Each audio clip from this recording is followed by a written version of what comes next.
With the release of the official free Valguero DLC comes a stunning overhaul of one of Nakardis' original masterpieces. We get the return of a few stunning new biomes, including the vast chalk cliffs in the south and harsh tundra in the west. We also get the return of the fan favorite Deinonychus.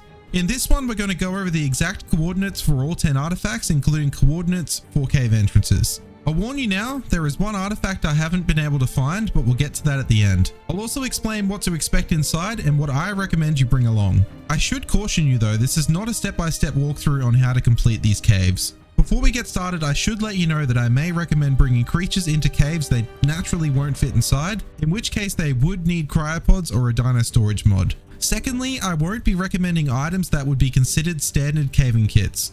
When I refer to these from now on, I will be referring to food, water, sleeping bags, crossbow and arrows, and a pike or sword. The first cave is the White Cliff Caverns. The entrance can be found at 78.2, 90.4. Inside, you will encounter standard cave creatures up to level 300, as well as a room with light pets inside. It is recommended you bring a standard caving kit, a small or medium rideable creature, and then scuba or Lazarus chowder for a medium water passage. The artifact in this cave is the artifact of the Sky Lord, and it can be found at 83.8, 92.4. The second cave is the Boreal Forest Cave. The entrance can be found at 34.3, 51.4. Inside, you will encounter standard cave creatures up to level 300, including Onyx. The dangers include jumping over lava if you choose to come in on foot. It is recommended you bring, and this goes for the pro method first, a small flyer, and then lesser antidotes. Yes, you can bring flyers into this cave, it has always been that way and I don't know why.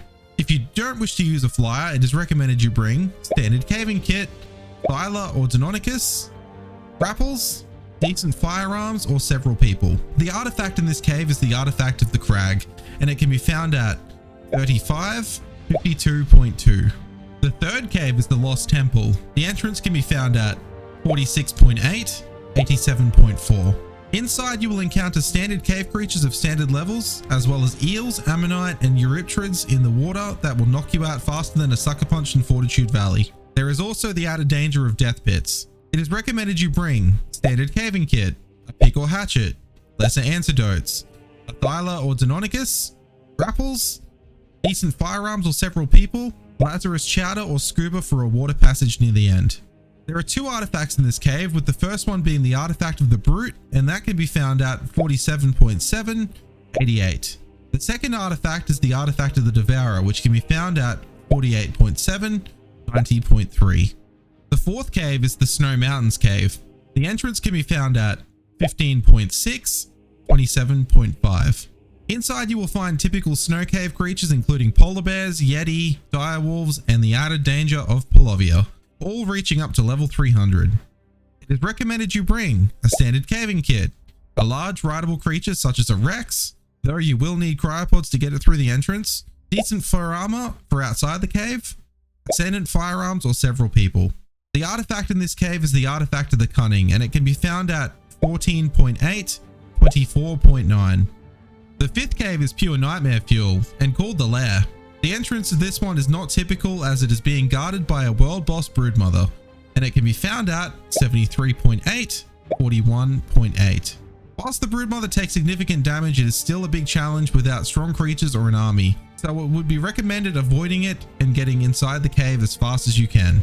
Inside, you will find typical swamp cave creatures including lots of arthropluras, leeches, and then all the typical standard bugs you'd expect. They all can be found up to level 300.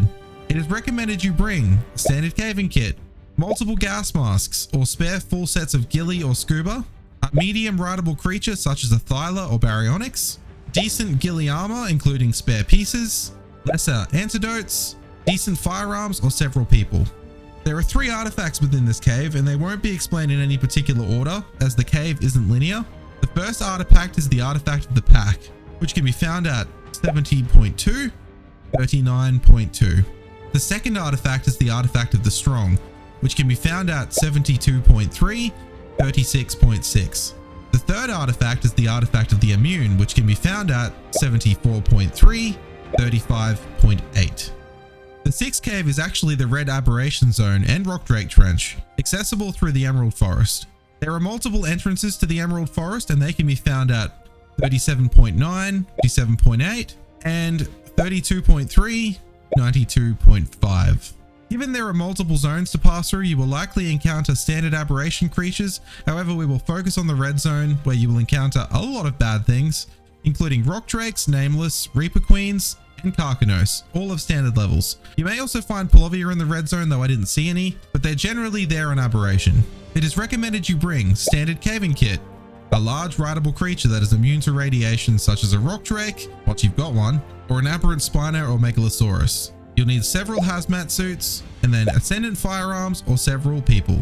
The artifact in this cave is the artifact of the Gatekeeper, and it can be found at 48, 58.9.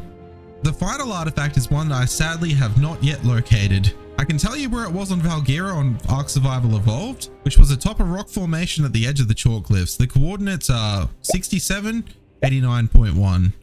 I searched far and wide for this artifact and couldn't find a sign of it anywhere. So I would love if you could help everyone here by commenting the location of it, or just confirming it's been removed or bugged out or something. It shows as a tribute requirement for the alpha boss, so I assume it's supposed to be there somewhere.